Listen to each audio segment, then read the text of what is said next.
Chapter 9. Shortly after we arrived, we returned from San Jose. Leslie Van Houten arrived at Spawn's in the company of Bobby and Gail Beausoleil. When Bobby and Gail split several days later, Leslie remained. She'd been there less than a week when she said, "Charlie is the most beautiful person I've ever met." 1 year later, she was arrested and subsequently convicted of murder. By early October, 3 new girls had joined the family: Leslie, Juanita, and Kathy, Cappy Gillies, whose grandmother owned the Myers Ranch in Death Valley.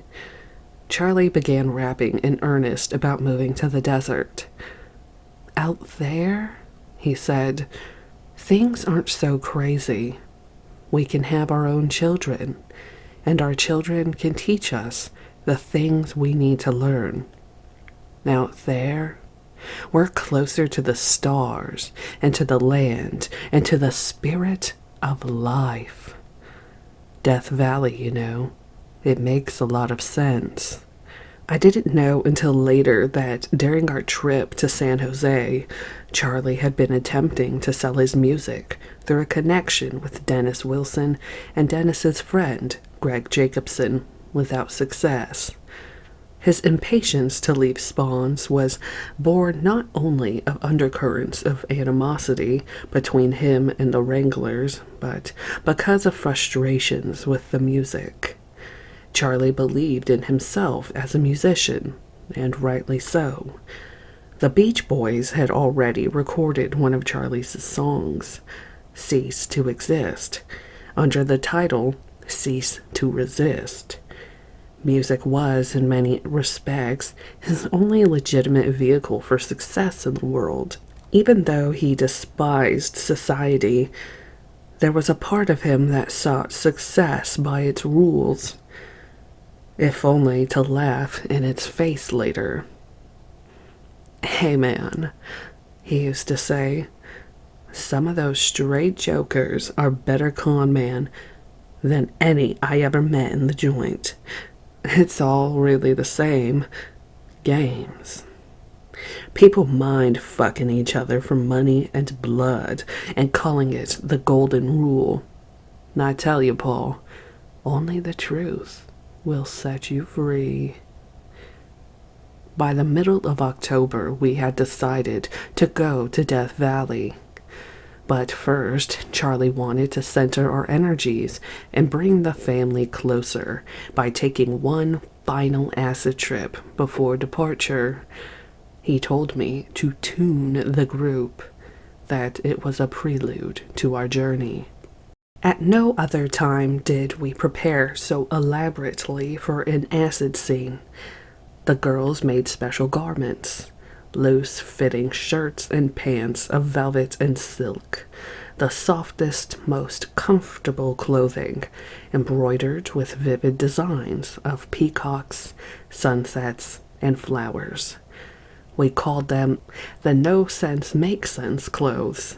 Shirts which had pocket flaps when there were no pockets, buttonholes where there were no buttons. Clothing designed for comfort and beauty and to free the mind. We redecorated and rearranged the living room, placing couches all around the periphery and mattresses on the floors. We covered the mattresses with a thick green satin carpet and scattered giant silk pillows everywhere. The girls made curtains out of satin and bought imported porcelain containers to hold zuzus and candles. They also purchased a filigreed waist-high hookah pipe, a Persian incense burner, and a golden hand-engraved goblet to hold our stash of hash and Colombian weed. After a week of tuning, everyone was ready. Only Tex and TJ and Cappy were absent. They had gone north to bring back the bus. My own feelings vis-a-vis Charlie and the family on that eve of that trip had stabilized considerably. My bond to Charlie was strong. The pressures which had mounted following the first 2 months at Spawns had been relieved by the trip north. I felt cleansed again, more in control. Still, Charlie remained an enigma. I loved him as a pupil loves his master. I saw his beauty and his wisdom, yet I had also seen the demon and would never forget it, believing, too, at times, that the demon was not only Charlie's, but mine as well. The night we ate the acid, it was windy. I recall this distinctly, since just before we dropped, I went outside to smoke under the stars. The ranch was quiet, no sounds of cars or horses or birds. Only the wind howling, the eucalyptus trees and the brush along the hillside above the ranch house. I smelled the smoke coming from the chimney and went back into the house. The family sat in a large circle around the table, dressed in their bright silk clothing. Some were barefoot, some wore handmade slippers. Charlie was clad in a scarlet silk shirt and was seated to the left of the woodpile we'd stacked beside the fire.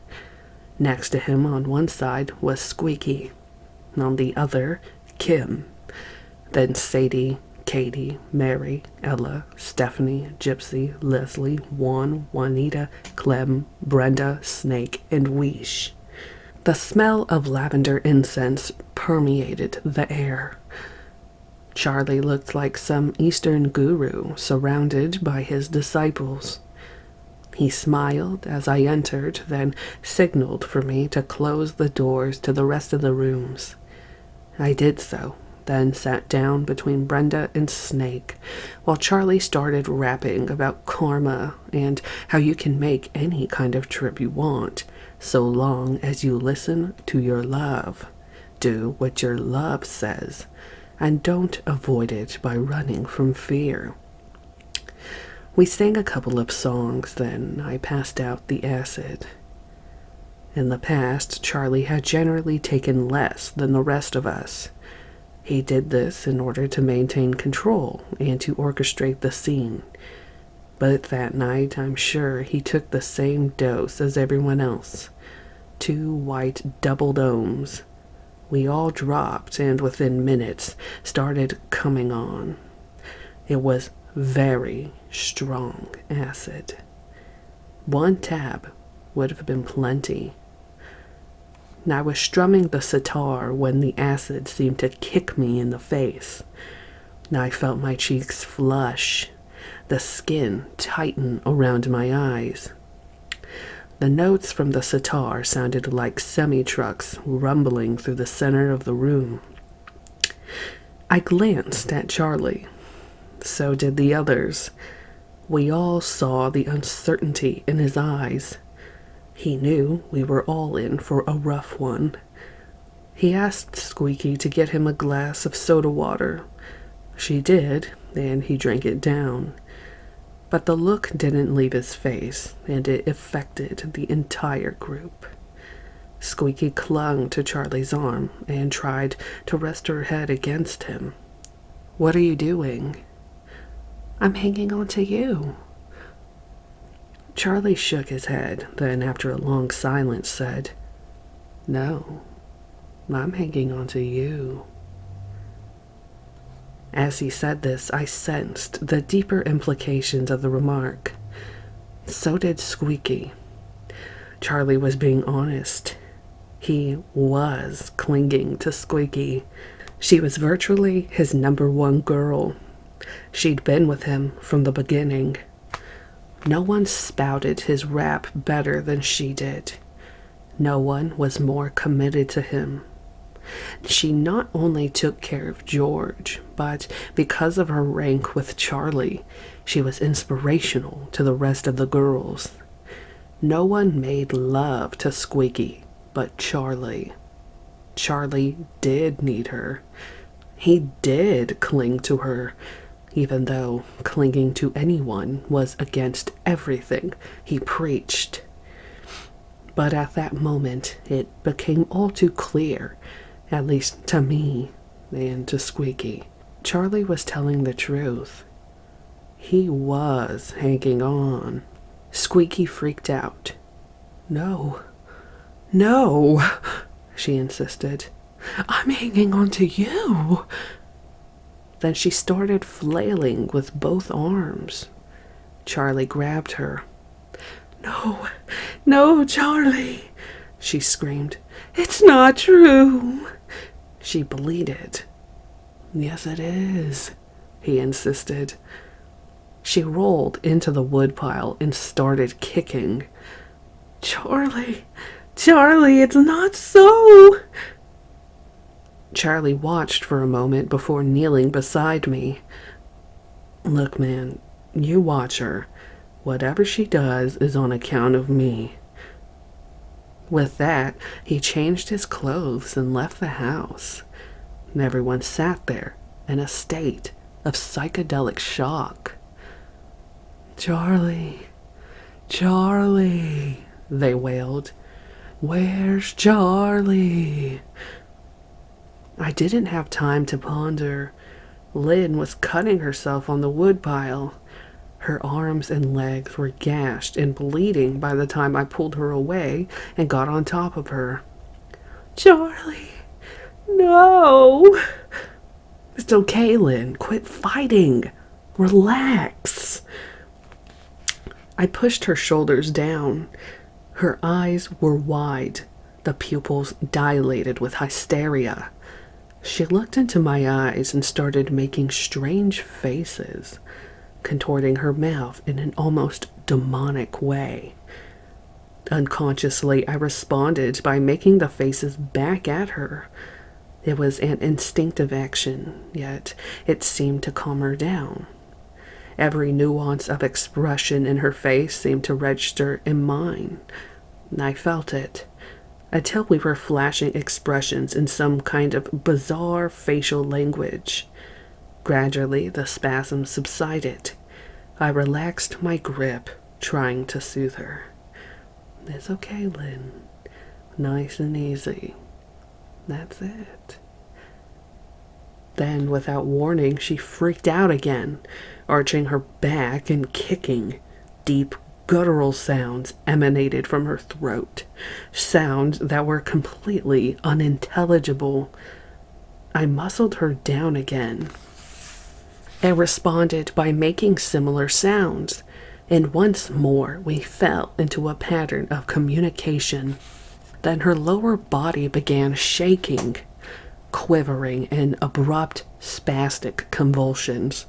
Her legs twitched and flopped on the floor as though charged with electricity. I was exhausted. It took all my strength to keep her down. I was ready to let go when her foot struck Kim, who was lying beside us, sending a visible current of energy into his body. He began to twitch and convulse. Then he leaped up and raced into the bathroom. I heard a horrendous retching sound and the shattering of glass, followed by the flow of splashing water. Kim had pulled a sink out of the wall and had smashed the mirror. Moments later, he raced into the living room, screaming at the top of his lungs, "I'm the devil! I'm the devil!" I watched in horror as he crashed headlong through the front window and out onto the porch in a shower of glass. Everyone began screaming at once. "Charlie! Charlie! Where's Charlie?" By that time, Lynn had wiggled away and was again thrashing in the woodpile. Her clothes were half torn from her body. Her face and limbs were streaked with blood. But I just couldn't hold her any longer. Looking into her face had triggered my own reactive bank of subconscious impulses. I sat back and watched dumbly as she finally subsided in a quivering heap and began babbling to herself. "Charlie, Charlie." Then Kim came sailing through the window again and landed spread-eagled on the floor. He got up at once and began ripping the tapestries from the walls and smashing glass out of the remaining windows with the heel of his hand. Sadie, meanwhile, had rushed into the bedroom to protect Zizos and Pooh Bear. "Get out! Get out of here!" I heard her scream as Kim stormed into the room. I started for the bedroom as Kim bolted out again, still screaming. "Charlie, I'm the devil! I'm the devil!" I grabbed at him, but he tore free, then dove headlong into the fireplace. "Jesus, Kim!" I raced over, jerked him out of the fire, and rolled him onto the rug. His eyes were wild, bald, white, and webbed with lines of blood. "I'm the devil. I'm the devil," he gibbered. Hot coals burned on the rug. I glanced at Snake, and she brought some water from the kitchen to douse the coals. She seemed the only sane person in the room. Suddenly, Kim lurched away again and dove into the fire. Everyone around us was shrieking and freaking out. I yanked Kim out a second time and wrestled with him on the floor. "Charlie, Charlie, I'm the devil!"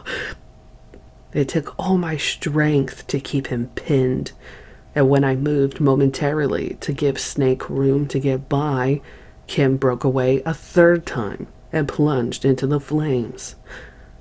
It was then that everything seemed to slow down. Time became elastic and incalculable. I looked at Kim in the fire and saw all around his body, conforming to every contour, a glowing force field, an aura. It had occurred to me in flashes while struggling with him earlier that he was not getting cut or burned. Not even his hair was singed. His body was totally protected by this force field. For what seemed like an eternity, I watched him lying in the fire, the flames spitting and flickering up around him. His legs were drawn up to his stomach, his body immersed in smoke. When I finally reached in and pulled him out, I saw that the force field had protected my hands. They were unmarked. As Kim lay on the floor, his frenzy subsiding, I obeyed an impulse and reached into the fire and withdrew a small handful of glowing coals. I gazed at them, lying in my hands. They felt almost weightless, like a handful of dry cotton. I experienced sensation, but no pain. Then a thought jolted me. "You idiot. You just burned the shit out of your hands." As this notion claimed my mind, I could see the force field starting to change shape. I could see blisters forming not on my hand, but on the aura itself, as though the blisters were working their way to the skin. As soon as I dismissed the thought, the aura returned to its original mirage-like shape. I tossed the coals back onto the fire as Charlie appeared in the doorway. "Cool it. Cool it. The cops are coming." Instantly, all kinds of things raced through my mind. I knew I was in charge. I thought of orders to give. "Hide the dope. Grab your clothes. Head for the trees." But each command as I spoke it became a question. What dope? We'd kicked over the table and scattered the contents all over the room. What clothes? They were ripped to shreds. If we ran for the trees, we might get shot. Then it occurred to me that I hadn't spoken any of these words, and that if we were arrested, we'd be sent not to jail, but to a mental ward. When I looked up, Charlie was gone, and I knew that there were no cops, that he'd yelled in an attempt to restore some order. I found myself suddenly with my hand around my cock, muttering, "Can't we just make love?" All around me, people were going berserk. "Charlie, Charlie, where did Charlie go?" Some of them were pummeling each other.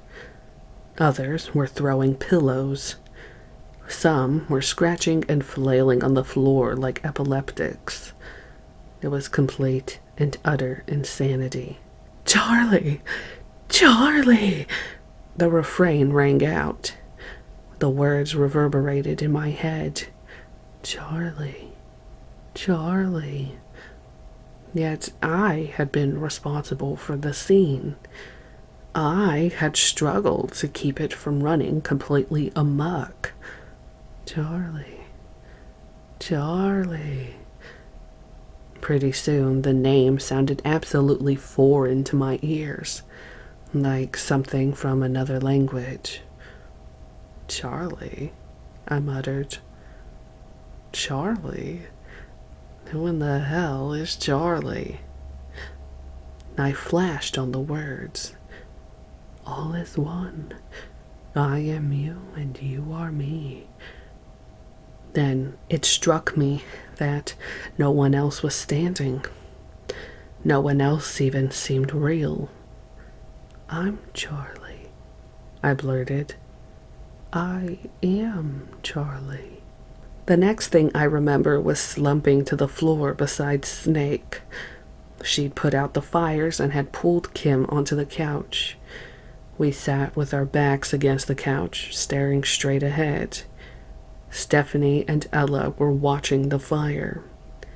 Clem was in one corner, his eyes half closed, fingering the sitar. There were bodies everywhere. With so much commotion, I hadn't really focused on my own mental processes. Yet, the instant I sat beside Snake, my mind began spinning like a projection reel. I saw countless past lives. I don't know if it was triggered by Kim's diving into the fire, but what I visualized was an eternity of death scenes. People expiring in fires, battles, countless wars. I saw limbs being lopped off, heads falling from the chopping block. I saw shootouts, drownings, collisions, all manner of death. For a time it seemed purely sadistic. Watching such carnage was no different from seeing the wind rustle the leaves. It was almost pleasurable. I watched it and it was all right. I watched it through the eyes of a cosmic and tranquil indifference. Yet I was watching myself. These people were me in past lives. Or perhaps all men in all lifetimes. With these scenes came the realization that the spirit feels no pain, that these deaths, as Charlie had said, were experiences in sensation, a form of transition. The spirit didn't die. Later, I would attribute it to all the raps on ego death, then letting go, which is what I did as I witnessed this slideshow of lifetimes. Moments later, I was seeing myself again, this time as a man in prison. Charlie had always rapped about the joint, what he'd learned there, what it was like. I realized that I had lived many lives as a prisoner. I saw myself in prisons and dungeons of all kinds.